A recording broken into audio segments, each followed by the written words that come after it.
ఇవాళ గోదావరి బనకచెర్ల ప్రాజెక్టు మీద నిన్న ప్రెస్ వాళ్ళు అడుగుతారు మన ఉత్తమ్ కుమార్ రెడ్డి అంటుండే ఇంకా ప్రిపేర్ కాలే.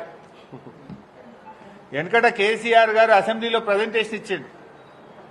అసెంబ్లీలో ప్రజెంటేషన్ ఇస్తే ఉత్తమ్ కుమార్ రెడ్డి లేచి అరే మేము ప్రిపేర్ అయ్యి రాలేదు అంటాడు.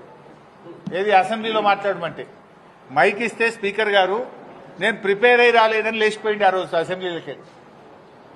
నిన్న ఉత్తమ్ కుమార్ రెడ్డి గారిని గోదావరి బంకచెర్ల మీద ఏమైతుంది అంటే ఇంకా నేను స్టడీ చేయలేదు, స్టడీ చేసి మాట్లాడుతా అంటాడు. నువ్వు నీటిపారుదల శాఖ మంత్రివా ఏంటిది? నువ్వు స్టడీ చేయకుండా ఉంటావు. స్టడీ చేయలేదంటే నువ్వు ఎంత బాధ్యత రహిత్యంగా ఉన్నావు. రాష్ట్రానికి సంబంధించిన అతి ముఖ్యమైన గోదావరి జలాలకు సంబంధించిన ఇష్యూ మీద స్టడీ చేయలేదని మాట్లాడతారు. నిన్న కేబినెట్ లో గోదావరి బంకచెర్ల మీద మాట్లాడతారు. ఏదో గట్టిగా స్పందిస్తారని మేము ఆశించినాం. టైం దొరకలేదట. నెక్స్ట్ మీటింగ్ లో మాట్లాడతారట.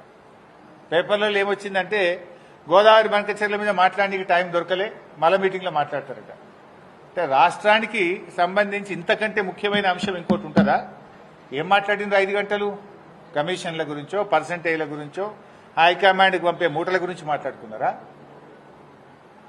400 టీఎంసీల గోదావరి జలాలను అక్రమంగా ఆంధ్రప్రదేశ్ ఏ అనుమతులు లేకుండా తరలించకపోతుంటే గుడ్లప్పగించుకొని చూస్తారా? సుప్రీంకోర్టుకు పోయి ఆపే బాధ్యత లేదా? కేంద్ర మంత్రి మీద ఒత్తిడి తేరా?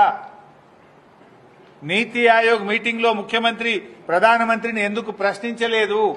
మేము సూటిగా అడుగుతా ఉన్నాం.